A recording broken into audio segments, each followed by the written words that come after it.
Vous êtes sur Radio Prague International, à l'écoute du programme francophone diffusé depuis la capitale tchèque.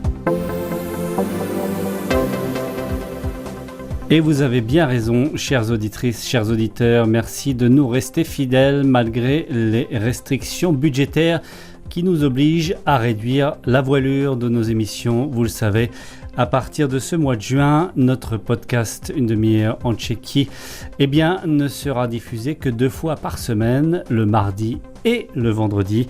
Nous sommes le premier mardi du mois de juin, donc ce sera le premier podcast de cette nouvelle émission, de ce nouveau format. Et on va parler d'histoire médiévale aujourd'hui, car il était un de ces passeurs incontournables entre la Tchéquie et la France. Dans son domaine qu'était l'histoire médiévale, Martin Nejedlý a largement contribué à revivifier et renouveler à la fois les méthodes et les recherches en la matière, puisant dans les acquis de l'école des annales en France. Il est décédé le 19 mars 2025, l'année dernière, donc 2 de ses anciens élèves et collègues ont contribué à la sortie posthume en mars dernier de sa dernière traduction du texte médiéval français Robert le Diable. Věra Soukupová, historienne qui a contribué à achever ce livre, a répondu aux questions d'Anna Kubišta. Věra Soukupová, bonjour. Vous êtes historienne spécialiste de la littérature médiévale. Vous êtes affiliée à l'Académie des sciences. On se retrouve ici en studio à l'occasion de la sortie aux éditions de l'Université Charles de Robert le Diable. Robert Diabel en tchèque, c'est la traduction tchèque d'un roman anonyme médiéval français du début du XIIIe siècle. Alors la raison pour laquelle je souhaitais parler de ce livre, c'est que cette traduction et son appareil critique est en grande partie aussi l'œuvre de feu Martin Nejedlý, qui est évidemment une référence dans l'histoire médiévale en Tchéquie. Il est malheureusement décédé au printemps 2025. Et on a eu l'occasion de maintes reprises de l'accueillir sur notre antenne. La dernière fois, c'était il y a quelques années.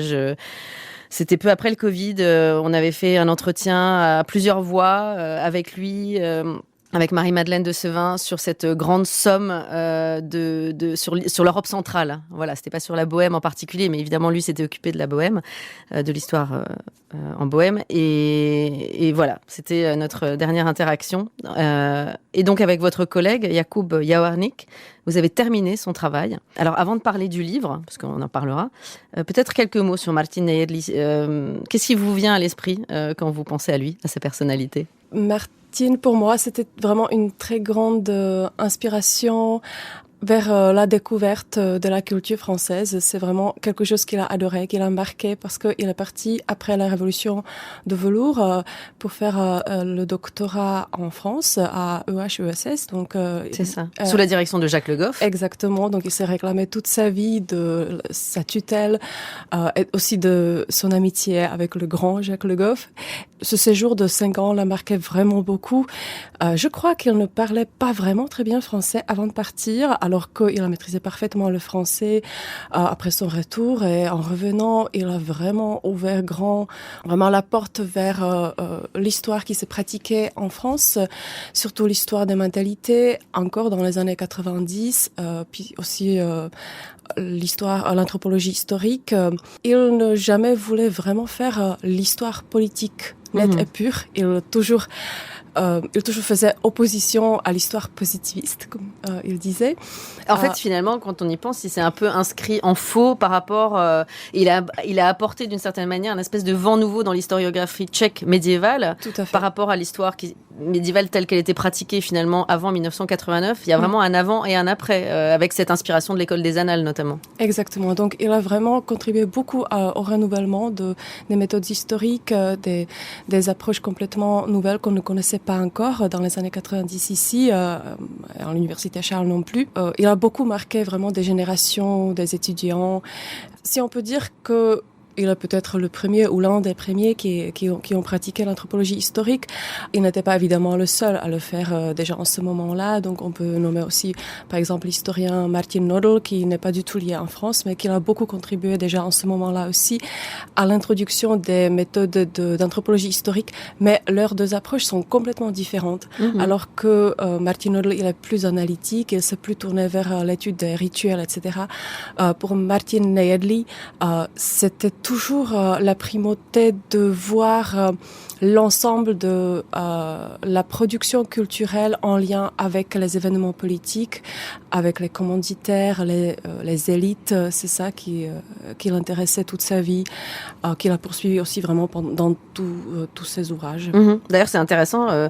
J'y repensais récemment parce que voilà, on a parlé sur notre antenne de l'exposition d'un livre justement qui parlait de la figure d'un ancien livre médiéval à Olomouc, je crois, de la figure de Mélusine. Évidemment, Mélusine, cette figure mythique du Moyen-Âge, ça a été un peu qu'il a accompagné une partie de sa vie, puisque dans ses travaux, il s'est intéressé à cette figure mythique et comment, en fait, elle est utilisée aussi de manière politique, justement, au sein de la dynastie des Luxembourg. C'était ça, un de ses travaux principaux. Évidemment, il a fait beaucoup d'autres choses, mais il se trouve que, pour le coup, il y a cette exposition à Olomouc très intéressante qui m'a fait repenser, justement, à Martinelli à ce moment-là, et je me suis dit, voilà, ça correspond à ce que vous disiez tout à l'heure.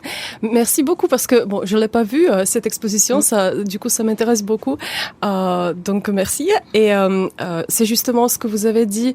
Alors il a fait 2 autres grands livres, puis aussi des traductions, etc. Beaucoup d'études évidemment, mais son travail sur la Mélusine, je dirais que c'est vraiment un apport principal à la recherche, ce qu'il a introduit ici, vraiment de manière très innovative et aussi très poétique. On peut dire cette notion de l'usage politique de ce mythe mélusinien.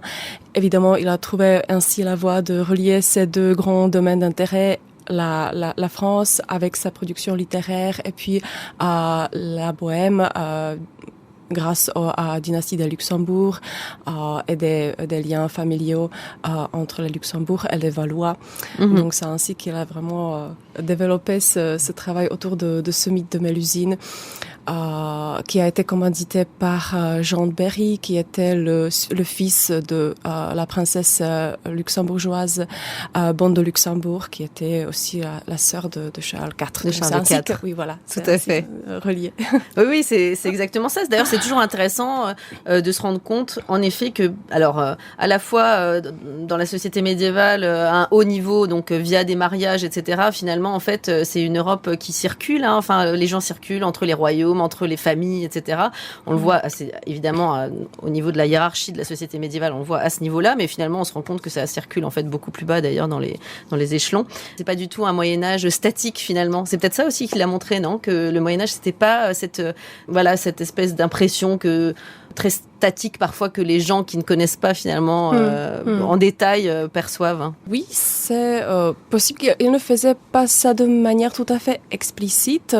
Bon, il ne se concentrait pas ouvertement à l'histoire des mobilités, ou des échanges. Okay. Mais des échanges au niveau culturel beaucoup plus qu'au niveau personnel. Donc par exemple, il n'a fait pas des fouilles très précises des personnes qui ont voyagé un moment d'un point A vers le point B, etc. Mais aussi à travers des récits de voyage et puis des contacts diplomatiques entre la France et la Bohème, et puis d'autres royaumes ou d'autres États. Évidemment, oui, dans ce sens-là, il s'est définitivement, enfin, on peut dire, non, ça c'est un anglicisme, il s'est vraiment intéressé à cette circulation des idées, des textes aussi. C'est surtout ça. Aujourd'hui, ce qui est très très moderne aussi, de s'intéresser à la circulation des objets, c'est vraiment une tendance assez poursuivie maintenant dans les études historiques. Là, je parle surtout pour des études médiévales, ce qui est ma spécialité. Donc, c'est un peu moins ce qui l'intéressait. C'était surtout les gens qui transportaient avec eux vraiment ce bagage idéologique et culturel. Oui, mais il faut des gens, en tout cas, pour les transporter, ça c'est sûr. Tout à fait. Même au sens très concret. Et lui-même, finalement, on peut dire qu'il a contribué à une forme de mobilité des idées, puisque en fait c'est lui qui a fait venir ces idées, ces acquis, ces méthodes de l'école des annales, de l'historiographie française en Tchécoslovaquie, puis en République tchèque. Il a permis aussi des échanges très concrets, franco-tchèques, au niveau universitaire. Oui. Alors cette collaboration a été vraiment très importante pour nous, les étudiants. là, il était vraiment très très ouvert vers les contacts entre les collègues tchèques et français. Il a organisé pendant des années un séminaire franco-tchèque et donc dans ce cadre de ce séminaire, l'idée principale était vraiment de faire venir autant de professeurs francophones que possible. Et son idée principale, c'était de réunir les étudiants français qui venaient passer un semestre ou deux ici à Prague et des étudiants francophones tchèques, d'origine tchèque, donc de les assembler dans le cadre de ce séminaire. Alors, on ne réussissait pas toujours à trouver beaucoup d'étudiants tchèques, mais ça se faisait tout de même. Donc des étudiants qui étaient capables de suivre vraiment les conférences en français, c'était pas tellement évident parmi les étudiants de l'histoire. Mais ainsi, il a aussi essayé de chercher des futurs doctorants qui voulaient faire bien le doctorat en co-tutelle, parce que ça, c'était aussi sa vision, quelque chose qu'il a vraiment beaucoup accentué. Moi aussi. Et c'est votre cas. Alors, c'est mon cas. Et curieusement, je ne faisais pas avant les études à l'Université Charles, j'étais à Olomouc. Et lui, il lui faisait défaut des étudiants francophones qui pouvaient faire des études en France. Donc, il a contacté ses collègues dans les universités autres. C'est ainsi que je suis entrée en contact avec Martin Edli aussi. Donc, c'est intéressant. C'est lui qui allait à la pêche aux étudiants, en fait. Oui, exactement. Et qui, en fait, voulait créer ce vivier. C'est vraiment très intéressant, ça. Alors, tant que je sache, je suis la seule qui suis issue aussi d'une autre université que l'Université Charles. Parce qu'après, il a eu d'autres étudiants qui venaient directement de ce séminaire ici à Prague. Mais oui, alors, vraiment, ma fortune médiévistique, le fait que je fais des études médiévales, c'est vraiment dû à Martin Edli. Donc, je lui suis vraiment redevable.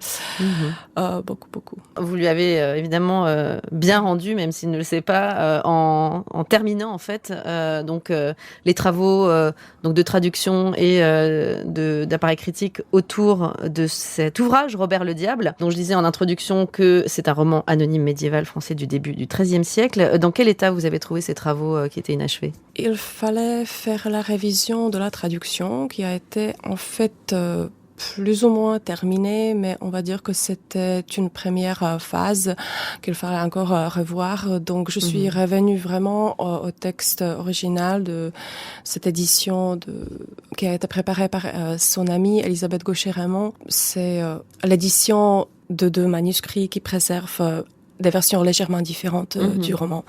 J'ai revu entièrement cette traduction en regardant dans le texte d'origine. Il faut dire que la traduction est en prose alors que le roman originel est en vers, comme tous les romans étaient à ce moment-là écrits en vers. Donc c'est un peu une discipline particulière vraiment de rendre cette œuvre qui a été composée en vue d'être mise en spectacle ou d'être présentée à haute voix. À l'oral. À l'oral, exactement. Donc il y a beaucoup de marques d'oralité, il y a des interpellations du public. Écoutez-moi maintenant, je vais vous raconter, ou comme vous avez entendu, je vous ai déjà dit, etc. Alors c'est quelque chose qui persiste même au moment où on écrit déjà en prose. Donc on rencontre beaucoup de ces formules qui renvoient à l'oral au XIVe, XVe siècle dans les œuvres prosaïques. Mais là, il faut aussi dire que beaucoup de ces œuvres en prose étaient aussi lues à haute voix. Donc c'est une culture qui perçoit l'œuvre littéraire de manière différente. Donc j'ai essayé un petit peu de préciser ou de orienter peut-être la perception de cette œuvre vers ce renvoi à l'oralité, dans ce sens que j'ai essayé un petit peu de couper les phrases, de les rendre plus courtes et de les organiser de manière plus paratactique. Puisque là, c'est plus simple de les percevoir ainsi par l'oreille. Si on ne voit pas le texte, si on le lit pas nous-mêmes, c'est évidemment beaucoup plus facile de comprendre si les phrases sont plus courtes, etc. S'il n'y a pas beaucoup de phrases très complexes au niveau syntaxique, etc. Donc j'ai un peu essayé de revoir aussi ce côté-là, que peut-être Martine l'aurait aussi revu, mais là je ne peux pas le dire parce que je n'ai pas eu l'occasion de parler vraiment de ces aspects formels avec lui avant son décès. Ouais. Quelle est l'histoire de Robert le Diable et comment est-ce qu'elle s'est diffusée à l'époque? Alors en effet, vous disiez à cette part d'oralité. Comment est-ce qu'elle s'est diffusée et finalement, comment et quand a-t-elle été fixée dans le texte? C'est assez difficile de dire quels sont vraiment les débuts en termes chronologiques. Bien sûr, et aussi souvent. Géographiques de ce noyau de récits. Mais les textes les plus anciens sont justement de ce début du XIIIe siècle. On a aussi du milieu du XIIIe siècle une version plus courte, donc ce n'est pas vraiment un roman. C'est ce qu'on appelle un exemplum qui a été rendu en latin par Étienne de Bourbon, qui a écrit une collection des récits pour des prédicateurs et donc pour que les prédicateurs puissent utiliser ces exemples-là pour manifester comme il ne faut pas être vicieux, il ne faut Bien pas, sûr, etc. Parce qu'il y a toujours cette dimension de morale dans ces textes, on va apprendre quelque chose aussi et retenir une leçon. Exactement, et j'en viens à raconter donc l'axe principal, puisque c'est vraiment un récit de pénitence. Alors, Robert le Diable est né parce que sa mère, elle ne peut pas avoir enfant avec son mari. C'est un couple ducal de Normandie. Donc, au point vraiment d'être désespérée, elle prie à Diable de lui donner un enfant. Et donc, cet enfant, il est conçu de manière naturelle.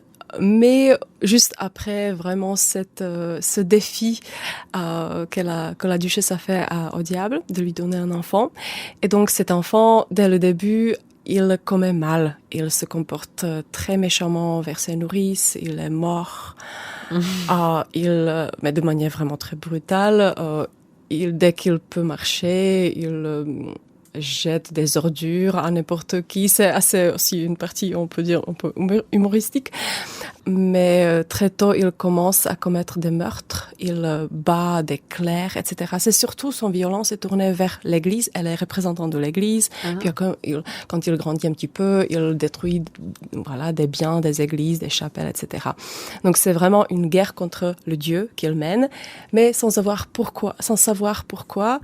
Et après certains épisodes lorsqu'il raconte la cruauté qui va grandissant dans son cas, jusqu'à un moment où il commet le meurtre dans un couvent de religieuses.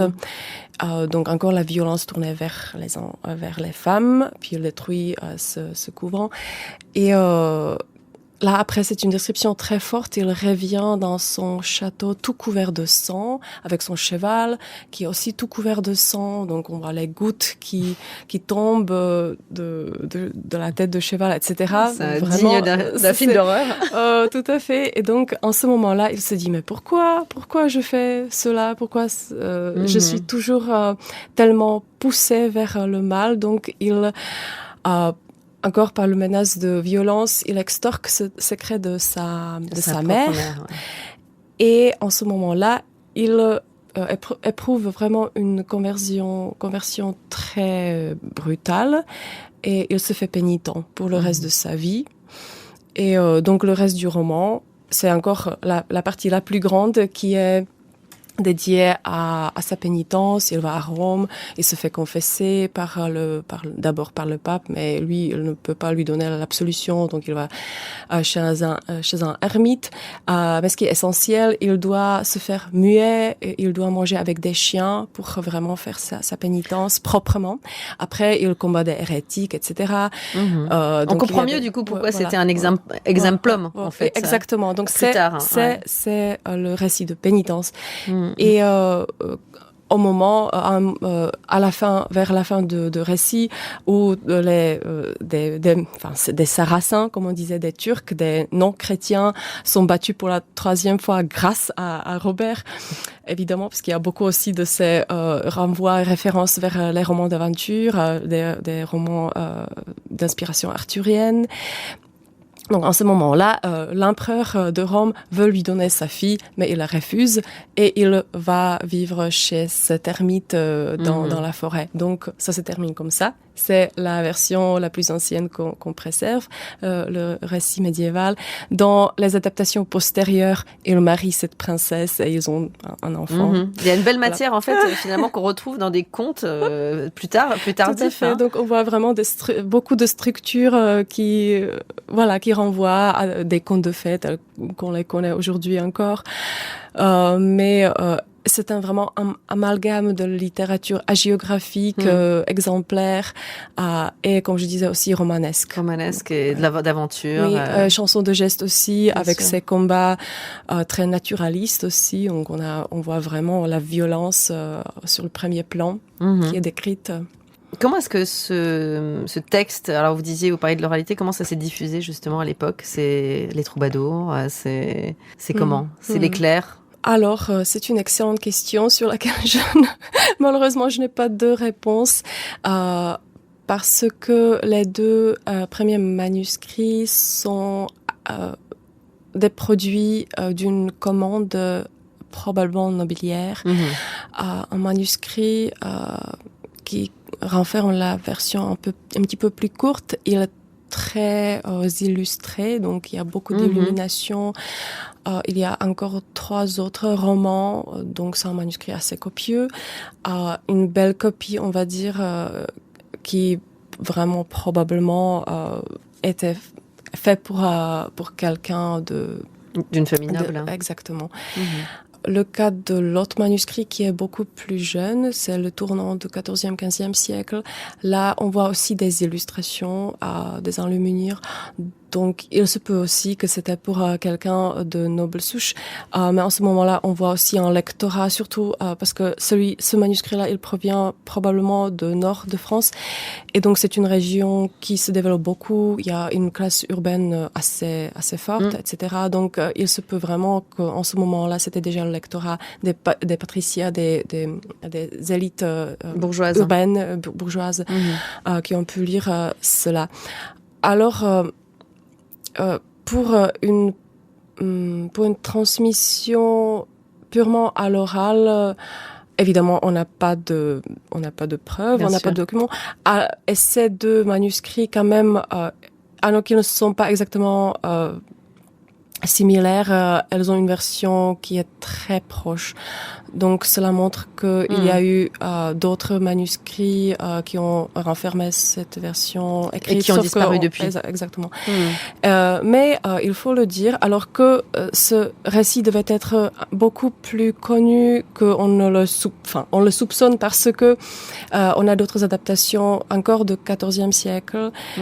Donc il y a encore une version versifiée, mais qui est un peu différente, qui s'appelle Le Dit de Robert le Diable, qui travaille vraiment avec ce récit, mais de manière un peu différente. Il introduit en fait des scènes un peu plus burlesques. Donc on pense que c'est une espèce de fusion entre le récit courtois et récit plus de manière de fabliau. Puis on sait aussi que une adaptation a été montée dans le théâtre, qu'elle a été présentée pendant les célébrations des fêtes de la Vierge Marie à Paris. Il est en effet préservé dans une collection des pièces de théâtre qui s'appelle Miracle de Notre-Dame, un manuscrit du Cange du XIVe siècle. Et puis, il y a des versions, des mises en prose de 15e siècle, et cette mise en prose a été ensuite reprise dans la presse, donc dans l'imprimerie. Alors, il a circulé largement à partir de 15e, surtout 16e siècle. Et c'est cette version-là qui a été aussi traduite en tchèque au 19e siècle et dans d'autres langues aussi. Donc ce n'est pas vraiment cette histoire médiévale, mais qui chemine à travers les siècles jusqu'au 19e siècle où il a on voit aussi une adaptation à l'opéra Robert le Diable. Mais en fait, ça n'a pas grand-chose rien à voir avec l'original. Oui. J'ai vu, je n'ai pas eu la possibilité d'écouter l'opéra vraiment à c'est même pas joué a priori. Si, je pense, oui. Pas très souvent, mais ça se trouve encore. Mais vous avez lu le livret? Oui. Le récit, c'est vraiment, sauf le caractère de Robert le Diable, ça n'a pas grand-chose à voir.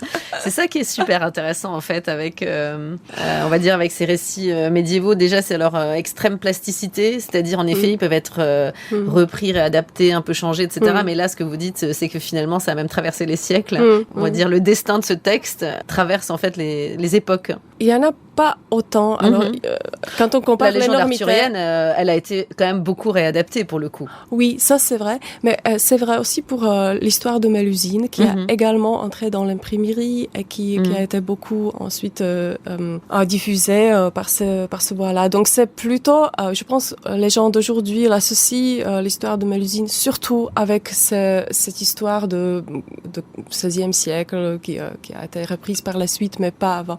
Avec les romans médiévaux. Oui, c'est ça. C'est que en général, les motifs d'origine en fait se dilue un petit peu et en effet comme vous dites c'est peut-être le passage à l'imprimerie qui fait que ça fixe littéralement en fait le texte et la légende en fait d'une certaine façon. Alors ce texte est sorti ce printemps, donc 1 an à peu près après le décès de Martin Nayeli. Symboliquement c'est un bel hommage. On a fait tout pour justement le faire sortir à temps. Alors, c'était un peu, ce n'est pas un gros livre, hein, c'est vraiment assez petit, mais tout de même, quand on devait revoir le texte, il faut aussi préciser que jusqu'alors j'ai travaillé surtout avec les textes de moyen français, c'est-à-dire 14e, 15e siècle. Alors là, c'est vraiment ma première rencontre sérieuse avec un texte plus ancien, avec écrit en vieux français, donc c'est un défi aussi. Donc déjà la révision de traduction, ça prenait pas mal de temps, et puis vraiment écrire cette introduction qui a été déjà entamée par Martine, donc on ne voulait pas trahir ce qu'il a déjà écrit, mais de le mettre, de réarranger de manière que cela soit cohérente, logique, etc. Ça demandait du temps. Ce qu'on a fait ensemble avec Jakub Jawernik, qui a lui-même travaillé déjà préalablement sur Robert le Diable pendant ses études.